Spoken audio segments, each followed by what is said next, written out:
रात के सन्नाटे में जब चांद बादलों के पीछे छिप जाता, काली घाटी के हर घर में एक ही दहशत गूंजती।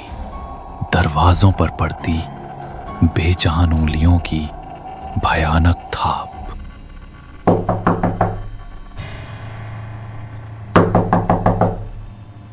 और फिर एक ठंडी सड़ी हुई सांस की फुसफुसाहट।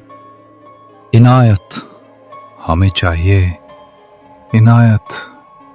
ये जिन की पुकार थी, और जिसने भी उस आवाज का जवाब दिया वो कभी वापस नहीं आया।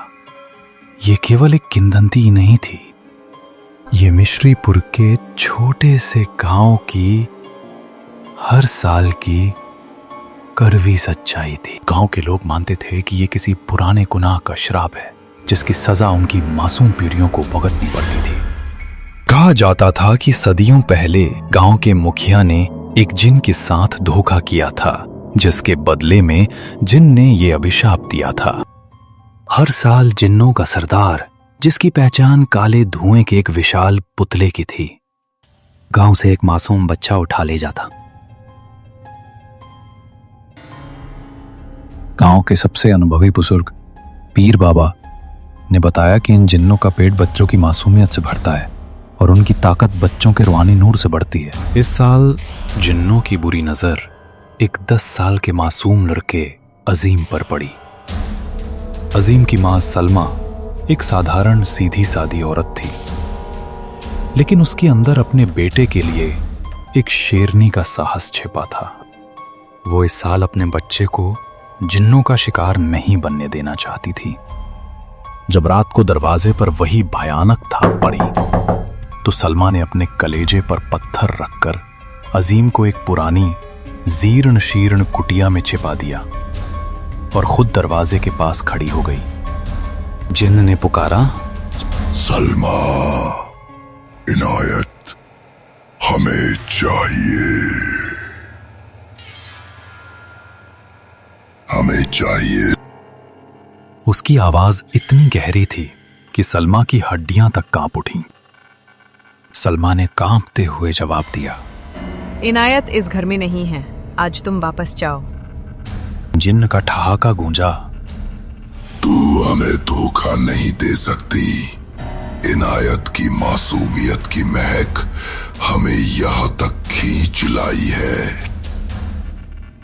जैसे ही जिन्न ने दरवाजा तोड़ने की कोशिश की, सलमा ने पीर बाबा द्वारा दिया गया एक खास ताबीज जमीन पर फेंका। तावीज से निकली नीली रोशनी ने जिन्न को कुछ देर के लिए रोक दिया। सलमा ने उस समय का फायदा उठाया और अजीम को लेकर गांव के बाहर भाग निकली। उसका एक ही मकसद था, जिन्नों की बावड़ी तक पहुंचना, जो कि एक रहस्यमयी जगह थी जहां जिन्नों की दुनिया का दरवाजा खुलता था। सलमा की हिम्मत जिन्नों के सरदार को बहुत नागवार गुजरी। उसने अपनी पूरी शक्ति से सलमा का पीछा किया। भागते भागते सलमा ने देखा कि रात के अंधेरे में भी जिन्नों की आंखों से निकलने वाली लाल रोशनी से पूरा जंगल चमक रहा था। हवा में सड़ी हुई मांस की गंध थी और पेड़ों की शाखाएं मानो उन पर हमला करने के लिए मुड़ रही थीं। सलमा ने अजीम का हाथ कसकर पकड़ा हुआ था और उसके मन में एक ही बात थी, मैं अपने बच्चे को इन राक्षसों के हवाले नहीं करूंगी। जब वो जिन्नों की बावड़ी के पास पहुंची तो उसने देखा कि बावड़ी का पानी काला हो चुका था और उसमें से भयानक आकृतियां निकल रही थीं। ये जिन्न अपनी लंबी पतली उंगलियों से अजीम की ओर इशारा कर रहे थे। जिन्नों ने अजीम को चारों ओर से घेर लिया। सलमा ने देखा कि जिन्नों का सरदार हंस रहा था और उसकी हंसी से हवा में अजीब सी गंध आ रही थी। सलमा ने अंतिम बार अपने बच्चे को सीने से लगाया और अचानक उसके दिमाग में एक विचार आया। पीर बाबा ने कहा था कि जिन्न केवल मासूमियत और रूहानी नूर पर ही हमला करते हैं। सलमा ने तुरंत अजीम के हाथ से उसकी नमाज की तस्बीह छीन ली और उसे दूर फेंक दिया।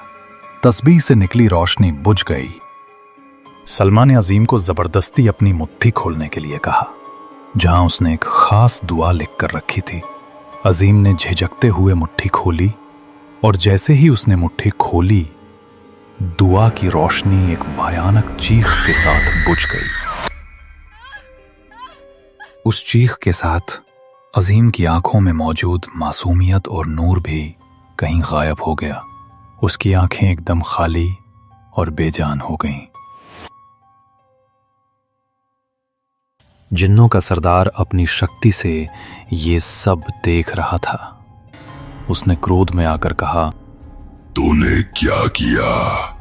तूने अपने ही बेटे की रूह छीन ली। सलमा ने पूरी ताकत से जवाब दिया, हाँ, मैंने किया। मैंने उसकी मासूमियत को उससे छीन लिया ताकि तुम्हारा पेट ना भर सके। तुम अब उसकी रूह नहीं खा सकते, वो अब किसी काम का नहीं। यह सुनकर जिन्न का सरदार कांप गया। उसने अपने साथी जिन्नों से कहा, इस बच्चे से दूर रहो, इसकी रूह खाली है, ये हमारा खाना नहीं। तभी जिन्नों का पूरा समूह निराश होकर बावड़ी के अंदर चला गया। सलमा ने राहत की सांस ली, लेकिन उसकी आंखों से आंसू बहने लगे। उसने अपने बच्चे को बचाया था, लेकिन उसकी रूह को खोकर वो अपने बच्चे को लेकर गांव वापस लौटी। अजीम की आंखें बेजान थीं, लेकिन उसके शरीर में जान थी। गांव के लोग जब उसे वापस लौटते हुए देखते हैं तो हैरान रह जाते हैं। पीर बाबा सलमा से कहते हैं, तूने अपने बच्चे को एक और जिन्न बनने से बचाया, लेकिन ये एक भयानक अभिशाप है। अब तेरा बच्चा जिंदा तो रहेगा, पर उसमें जीवन का कोई रंग नहीं होगा। उसकी रूह अब किसी और का इंतजार कर रही है। सलमा अपने बच्चे को देखती है। अजीम की खाली आंखें अब भी जिन्नों की तरह उसकी ओर देख रही थीं। सलमा ने सोचा, क्या मैंने सही किया? क्या एक बच्चा जो जिंदा तो है लेकिन बिना रूह के एक भयानक मौत से बेहतर है? लेकिन यह कहानी का अंत नहीं था। सालों बाद अजीम बड़ा होकर एक ऐसा इंसान बन गया जिसकी आंखें हर रात दरवाजे की थाप का इंतजार करती थीं। और मिश्रीपुर के लोग कहते थे कि हर साल जिन्नों के आने से पहले गांव में एक भयानक आहट गूंजती है, जो किसी और की नहीं बल्कि उसी बेजान अजीम की होती है, जो जिन्नों की दुनिया का दरवाजा खोलने की कोशिश करता है ताकि वो अपनी खोई हुई रूह वापस पा सके। सलमा ने अपने बच्चे की जान बचाकर एक नया अभिशाप शुरू कर दिया था। क्या वो अपनी इस पसंद के लिए सही थी, या उसने अपने बेटे को एक बदतर भाग्य के हवाले कर दिया था? डर का मजा लेने के लिए और भी कहानियां तैयार हैं। सब्सक्राइब करें और हमारा सफर शुरू करें।